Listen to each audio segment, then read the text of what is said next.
With Malachi entering the portal, how tough is something you put in years recruiting a guy and never get to really see him actually play for you? Just the reality of the sport today. And then with that QB depth, how do you feel about it?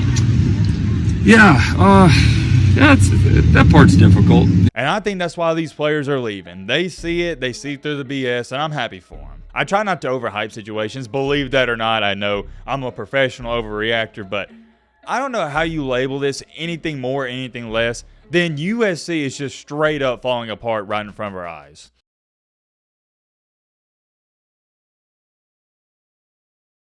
Well, ladies and gentlemen, boys and girls, it has been an extremely, and I mean extremely busy day in the college football world, to say the least. And you should know why. If you don't know why, I'll inform you right now. It's early National Signing Day, and it's officially wrapping up. Here's the kicker, though. In the midst of early National Signing Day, USC has been slowly but surely crumbling right in front of our eyes. And it has people asking questions like this. The blank, fill that in with your imagination, is happening at USC. And I'm going to be honest with y'all, I know it's a big deal with early National Signing Day, but I can't believe for the life of me nobody's talking about this. It's not even just like USC's lost a couple players here and there. No. They've lost so many big players, and that's the thing with all of this. They've lost a ton of quality players. We got a couple other things we're going to speak on, including Alabama and Georgia, and no other than Arch Manning. It is more than safe to say we got a jam-packed video for your Wednesday night. Get you a snack, get you a popcorn, get you a favorite meal you like to eat when you watch a video, because trust me, I do the same thing. But I'm not blah, blah, shut the crap out, now I'm afraid I do. Let's get into it. All right, first things first, we got to start out with this rumor about Arch Manning on a message board. This is on a Louisville Cardinal message board, so you know where this is about to go. Don't shoot the messenger, but I heard from a really good source earlier today that Cooper Manning met with Jeff Brom this past weekend. I'm not sure if it means anything, but just thought I'd throw that out there. Arch isn't in the portal, but it's definitely something to watch. Okay, let me lock it. I'm sorry.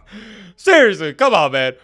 Who's buying this for a split second? I'm not. I just find it so funny that he said, hey, Arch Manning isn't in the portal, but it's definitely something to watch. Like, dude, no, it's not. It's not anything to watch. I genuinely wonder how it feels to be this delusional. I just hope and pray this person's trying to crack a joke, but my gut feeling is telling me he's not. And I want to give you the benefit of the doubt. But number one, Arch Manning's not even going to enter the portal. And number two, let's say I do give you the benefit of the doubt and say Arch Manning does go into the portal or whatnot. Why would he go to Louisville? Good gosh almighty, man. Do y'all really want me to go on a rant and tangent on a random Wednesday night? I'm not doing it, okay? I'm not. I'll put it to you like this. I will shut down these rumors right now. Arch Manning is not going to Louisville. The stuff that people come up with amazes me. Getting that out the way, though, moving along here to our second topic before the main topic, check this out. College Football Report tweeted this out, and it's from an article. Quote unquote, he said Georgia and Alabama and Michigan are three top programs that will not go overboard with the NIL collectives to sign freshmen. They are much more modest in their approach because they can be. Here's where things get interesting, though. He stated Texas is probably the school right now that will pull out all the stops to make every key deal happen with their collective. Texas is generous in NIL, has a major brand, is a blue blood, and is coming off of a college football playoff berth while heading into the SEC. So to sum up what this person's saying here, they are stating that Georgia, Alabama, and Michigan have made it clear they don't need to and they're not going to pay guys to come to their school. Why are they not going to? Because it's relatively simple. They have a proven brand that has won without paying guys, and they're not going to start now. I can't speak for Michigan because I don't know how it works up there, but for Alabama and Georgia, I do know how it works. I've said it before, I'm going to say it again. The sales pitch at Alabama and Georgia is, hey, we're not going to give you a dime because if you come to Alabama, you're going to get long-term money. What is long-term money? Sure, we're not going to pay you, but guess what? If you come here and you're the starting quarterback, running back, wide receiver, safety, cornerback, wherever, if you're a starter, you're going to get brand deals, sponsorships, and etc. You're going to be in commercials and so on and so on. That's how Alabama and Georgia get away with not paying out of their own pockets in the NIL because they'll just let the companies that sponsor these players do it themselves. And then plus the other pitch is, hey, you come to Alabama, you're going to be a first-round pick, and you're going to get $15-20 million.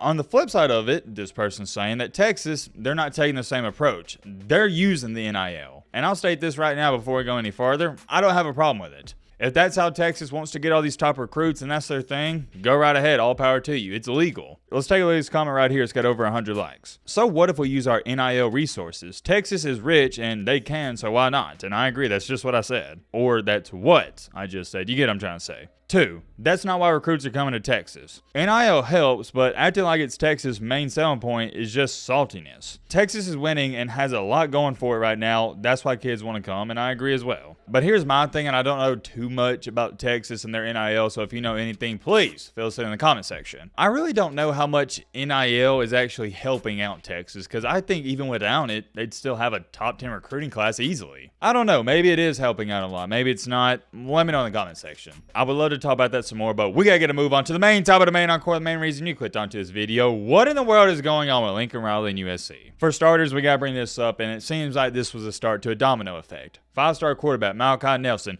#1 overall recruit in the nation, he enters the portal. I'm not going to talk about that for the next 5 to 6 minutes because we've already made 2 or 3 separate videos talking about the situation, so if you want some more details, go check those out. But on the grand scheme of things, not too big of a deal because that's just one guy. Well, then after that, guess what? Another former 5-star recruit, Damani Jackson, and this was also the #5 overall player in the class of 2022, he enters the portal. That's somewhat of a detrimental loss. Then a true freshman linebacker, he enters the portal right after that. And I know what some of you are saying, well, okay, Matt, yeah, that is kind of worrisome, but it's not time to freak out just quite yet. And I agree, but this one was the big one, at least in my humble opinion. After all that, yet again, a former #1 recruit, but this time in the class of 2021, Corey Foreman, he enters the portal. That was the groundbreaking one for me where I was like, okay. Something bad is going on at USC. I try not to overhype situations, believe that or not. I know I'm a professional overreactor, but I don't know how you label this anything more, anything less than USC is just straight up falling apart right in front of our eyes. What did I say earlier? Oh yeah, they're crumbling like a cookie, and pretty much that's how I see it. And I've seen some people bring up this argument, and I know some people are going to bring it up in this comment section, and I'm going to debunk it right now. Everyone in the replies is saying, oh, well, their defense was already one of the worst in the nation last year, so it can't get too much worse. Losing defensive players doesn't matter that much. And to a certain extent, I would agree with that, and I think you're right. But here's one thing you can't deny. It's definitely not going to benefit you losing Corey Foreman whatsoever. It may not hurt you that much, but it's not going to benefit you. And with everything going on in a press conference, somebody asked Lincoln Riley about Malachi Nelson transferring, and here's what he had to say.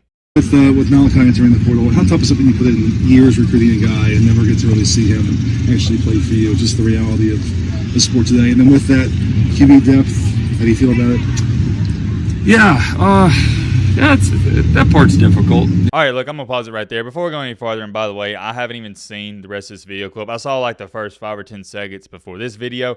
Like I was saying, though, I wish Lincoln Riley would just straight up say, oh, yeah, we told Malachi Nelson we're going after another quarterback in the portal, and he didn't like it, so he entered the portal. That's what really happened. I'm going to assume in the rest of this video clip he will not be saying that, but let's continue along. You know, because the old school in all of us has all the great memories of the guys that we coached that, you know, maybe weren't ready in the beginning and they progressed and got better and you got to see the end of that. And so, yeah, it's part of it now. All right, last pause, I promise. As big as a fraud as Lincoln Riley is currently, he's 100% right. These kids leaving all the time, the transfer portal, NIL, it is a part of it. You know what I mean? It's just part of the world of college football at this current time. And I think, you know, for me and our coaches, the one thing we've talked about with our players is putting our energy into the people that are here. You know, it's easy to get wrapped up in all of that, right? Who's entering the portal, who's doing this, who's doing that.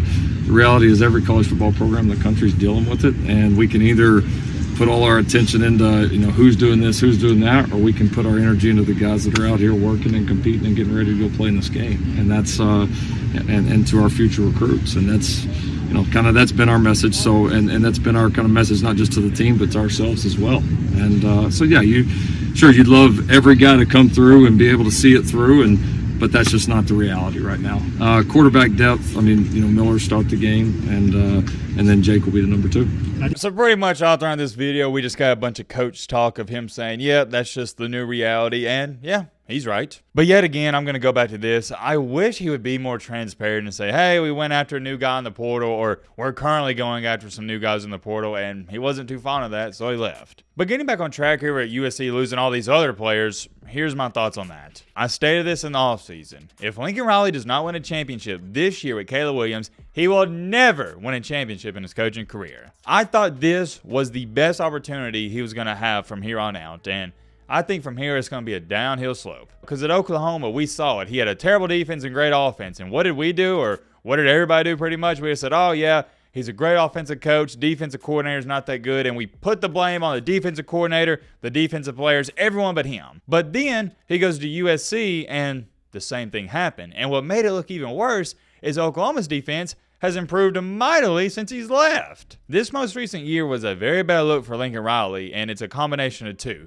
USC looked awful, and Oklahoma looked really good. And I think it's relatively simple. Lincoln Riley was every 13 and 14-year-old kid playing NCAA 13 and 14. What did we all do growing up when we played those video games? We wanted to score 80 points, and we didn't care about defense. We just let the other team score sometimes because we wanted to get the ball back. But here's the difference. I had that philosophy playing a video game. He has that philosophy in real life. He has proven it time after time after time. He does not care about defense. He can sit up here and lie to y'all and say, oh, I'm working on it. We're trying to improve the defense. But I see straight through the BS. And I'll give him this. I'll give him his credit all day long. He's an offensive mastermind. But that's all he'll ever be. When you talk about Lincoln Riley, I have a hard time believing anyone's going to take him serious as a real deal great head coach. Some people may label him as a good head coach, but he'll never be labeled as a great head coach. And I think that's why these players are leaving. They see it, they see through the BS, and I'm happy for them. And here's the good news. If Lincoln Riley wants to change this narrative, he can. But it's up to him. Until Lincoln Riley changes his ways, changes his philosophies, whatever you want to call it, USC is going to crumble, and they're going to get worse and worse and worse and worse. I'll leave it at that. Let me know your thoughts down below about that.